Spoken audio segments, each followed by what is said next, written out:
नमस्कार मंडळी. तर आज आपण हळदीच्या लेपनाविषयी माहिती घेऊयात. तर हळदीचं लेपन हे कधी करायचं, तर अमावस्या आणि गुरुवारी फक्त ह्या दोनच दिवशी तुम्ही हळदीचं लेपन करायचं आहे.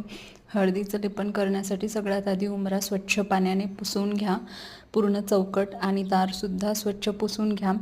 त्यानंतर हळद घेऊन त्यामध्ये गोमूत्र, फक्त आणि फक्त गोमूत्रच तुम्हाला मिक्स करायचं आहे. याने तुमच्या पूर्ण उंबऱ्याला, जसा तुम्ही शेणाचा पोतारा देता किंवा शेणाने सारवता, त्या प्रकारे हळदीने तुम्हाला उंबऱ्यावरती हळद पूर्णपणे लावून घ्यायची आहे.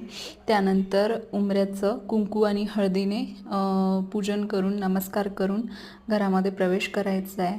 दरवाजावरती तुम्ही शुभ लाभही काढू शकता कुंकवाने. धन्यवाद. श्री स्वामी समर्थ.